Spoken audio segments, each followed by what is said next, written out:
हमारी मांग है कि सरकार हमारी पुरानी पेंशन को बहाल करे। सन 2006 से जो कर्मचारी लगे हैं उसके बाद सभी को नई पेंशन स्कीम में डाल दिया गया है और उस नई पेंशन स्कीम में ना कोई मेडिकल सुविधा है, ना कोई एक्स्ट्रा भत्ते दिए जाते हैं और पुरानी पेंशन स्कीम में इस तरह की सारी सुविधाएं और रिटायरमेंट के बाद हमें एक पेंशन दी जाती है जिससे हमारा बुढ़ापा जो है उसको एक सुकून मिलता है, उसको एक सहारा मिलता है कि बुढ़ापे में हम चैन से रह सकते हैं।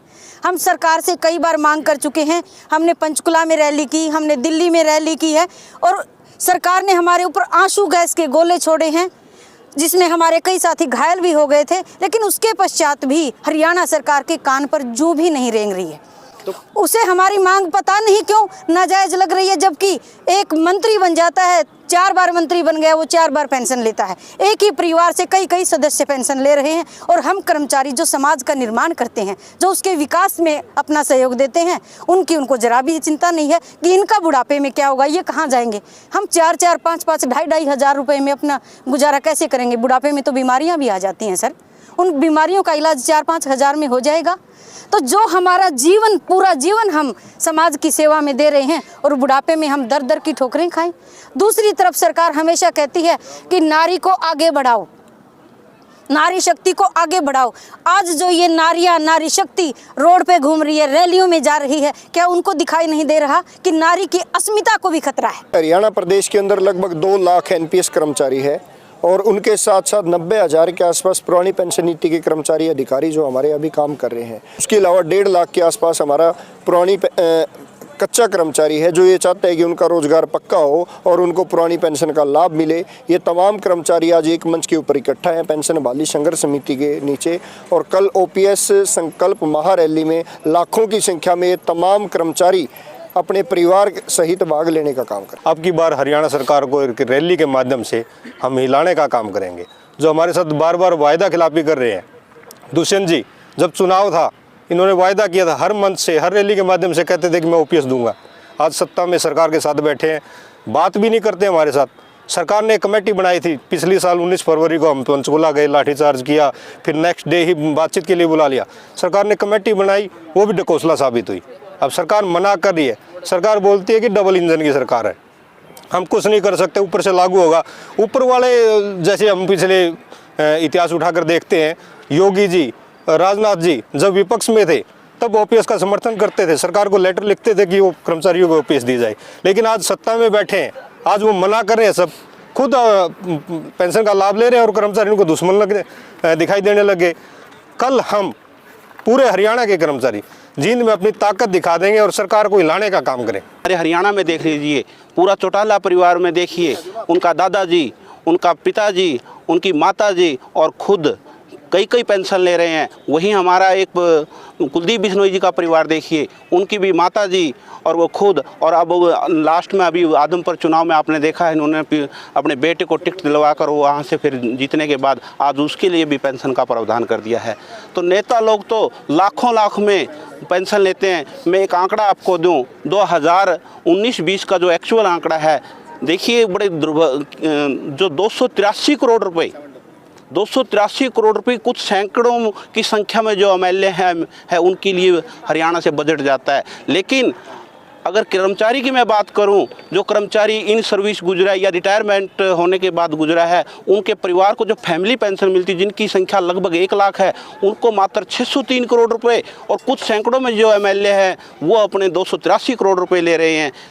और एक और इसमें देखिए सोचने की बात है, जहां कर्मचारियों का साल दर साल जो पेंशन बढ़ती है उसमें मात्र 6% की बढ़ोतरी होती है, और लेकिन नेताओं की जो पेंशन है उसका आंकड़ा अगर आप देखोगे, बिल्कुल उनके सरकारी साइट पर जाकर हम ये आंकड़ा देख सकते हैं, 33% से लेकर 35% तक हर साल वृद्धि उनकी पेंशन में होती है।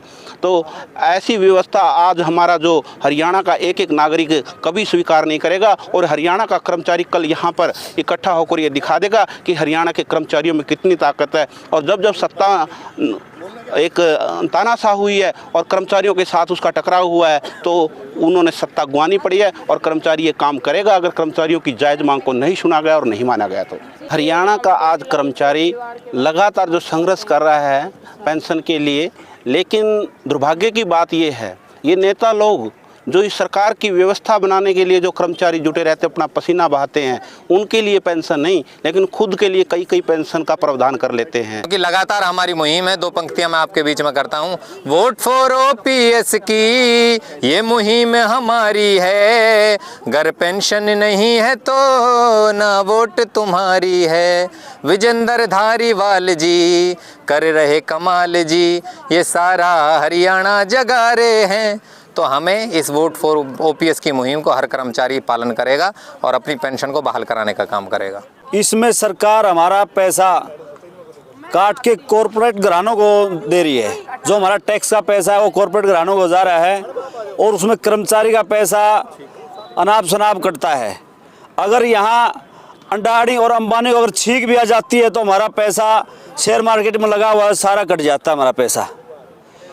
सरकार की ना ही कोई गारंटी देती है कि इसमें कितना पैसा हमें रिटायरमेंट के बाद मिलेगा, कुछ भी ऐसा नहीं है।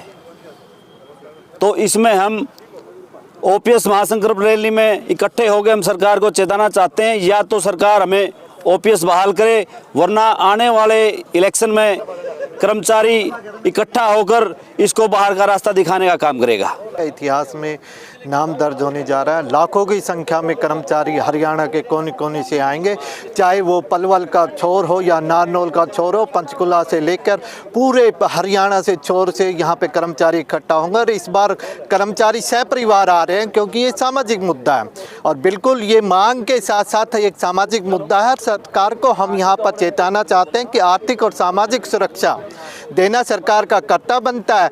उसी सरकार को ये बताना चाहते हैं कि कोई कर्तव्य आप भूल गए हैं और आप इस समय जो आपके पास समय है और जो कर्मचारी यहाँ पर इतनी भारी मात्रा में कल यहाँ पर इकट्ठा होंगे, तो सरकार अवश्य, मेरे को उम्मीद है कि इस महासंकल्प रैली को देखने के बाद सरकार चेतेगी और इसको जो सामाजिक मुद्दा है आर्थिक और सामाजिक सुरक्षा देना, इसको सब सरकार देने के लिए प्रयास करेगी।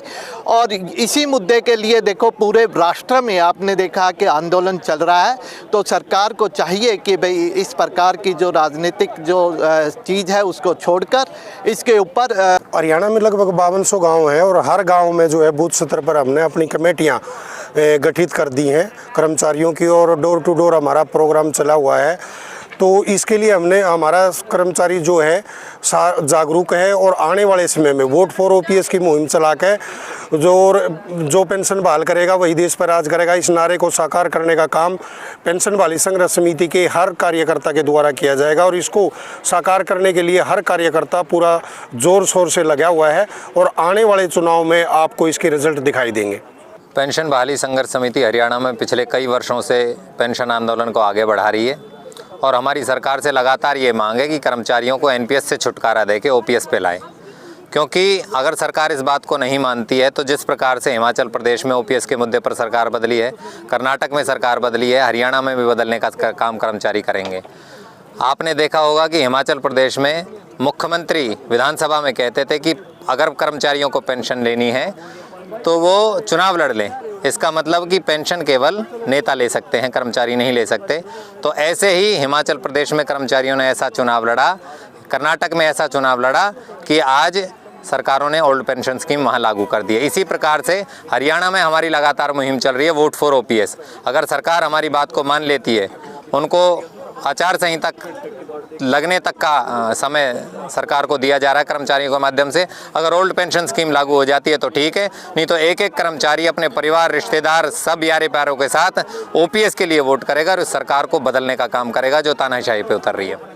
आने वाले टाइम में समय में जब भी इसकी समीक्षा की जाएगी तो एनपीएस एक देश का सबसे बड़ा घोटाला साबित होने जा रहा है। क्योंकि जिस तरह हमारा कर्मचारियों का 10% और सरकार जो जनता के टैक्स का पैसा 14% है, वो दोनों के इकट्ठा करके हमारा शेयर मार्केट के अंदर लगाया जा रहा है। वहाँ पूंजीपतियों के प्रयोग के लिए वो लगाया जा रहा है और कहीं ना कहीं वो पूंजीपतियों के रास्ते ये पार्टियाँ हैं जो अपना पार्टी फंड में उसको लेती हैं, जो हरियाणा प्रदेश के और केंद्र सरकार के जो कर्मचारी हैं उनके लिए आने वाले समय में बहुत घातक साबित होने वाला है, क्योंकि 58 साल तक हमारी सैलरी से वेतन 10% कट रहा है और 58 साल के बाद कर्मचारी जाएगा कहाँ? 58 साल के बाद उसको पेंशन नहीं मिलेगी और मेडिकल रिइंबर्समेंट की जो सुविधा 58 साल के बाद सबसे ज़्यादा जब कर्मचारी बुढ़ापे की तरफ जाता है उसको मेडिकल की आवश्यकता होती है, तो इसमें एनपीएस के अंदर मेडिकल रिइंबर्समेंट की कोई सुविधा नहीं है, ना ही कोई डीए का कोई सुविधा, उसमें कोई